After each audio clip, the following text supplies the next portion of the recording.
Hi friends, welcome to Ammi Chutney. இன்னைக்கு நம்ம home style chana masala எப்படி செய்யறதுன்னு பார்க்க போறோம். அதுக்கு முன்னாடி அம்மி சட்னி சேனலை சப்ஸ்கிரைப் பண்ணலன்னா பண்ணிடுங்க. அதுக்கு வீடியோக்கு கீழே இருக்கிற ரெட் கலர் சப்ஸ்கிரைப் பட்டனை கிளிக் பண்ணிட்டு கூடவே பெல் பட்டனையும் கிளிக் பண்ணிடுங்க. அதில் ஆல்ன்ற ஆப்ஷனை செலக்ட் பண்ணிடுங்க.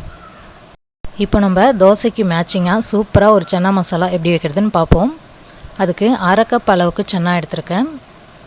இதை ஒரு 10 மணி நேரத்துக்கு ஊற வைக்கணும். காலையில் நீங்கள் சன்னா மசாலா செய்கிறீங்கன்னா நைட்டே ஊற வச்சுடுங்க.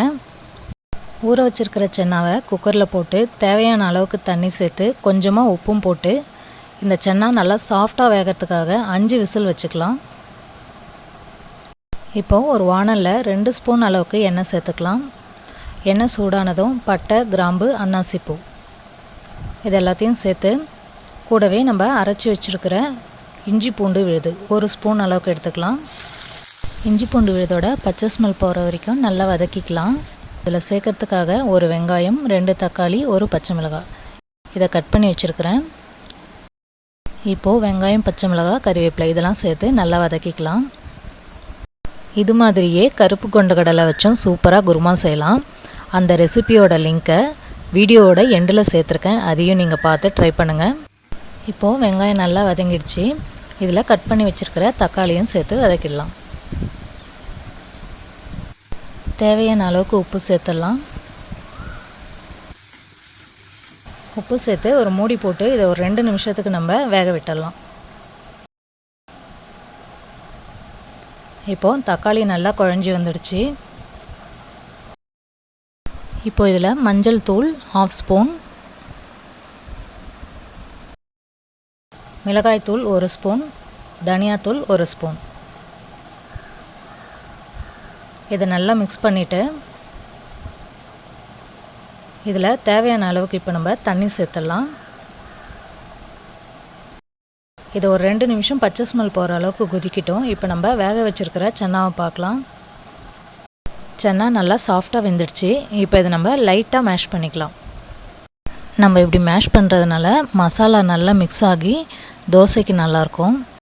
இப்போது மிளகாத்தூளோட பச்சை ஸ்மெல் போய் கிரேவி ரெடி ஆகிடுச்சு. இதில் நம்ம மேஷ் பண்ணி எடுத்து வச்சுருக்கிற சன்னாவை வேக வச்ச அந்த தண்ணியோடவே சேர்த்துடலாம். இப்போது சன்னாவில் இந்த மிளகாத்தூள் காரெல்லாம் சேர்ந்து வரட்டும். அதுக்குள்ளே நம்ம போய் மசாலாவை ரெடி பண்ணிடலாம்.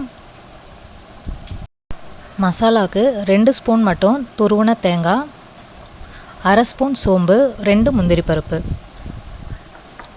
இதை எல்லாத்தையும் நல்லா பேஸ்ட்டாக அரைச்சிக்கலாம். கோர்ஸாக அரைக்காமல் திட்டமாக தண்ணி சேர்த்து நல்லா நைஸாக அரைச்சிக்கலாம். பாருங்கள், இந்த அளவுக்கு இருந்தால் நல்லாயிருக்கும். இப்போது சன்னா மசாலா நல்லா கொதித்து வந்துடுச்சு.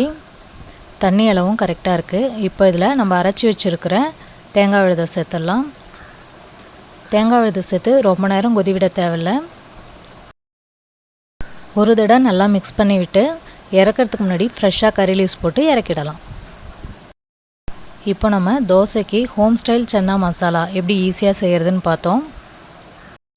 இதோ நம்மளோட சன்னா மசாலா ரெடி ஆகிடுச்சு.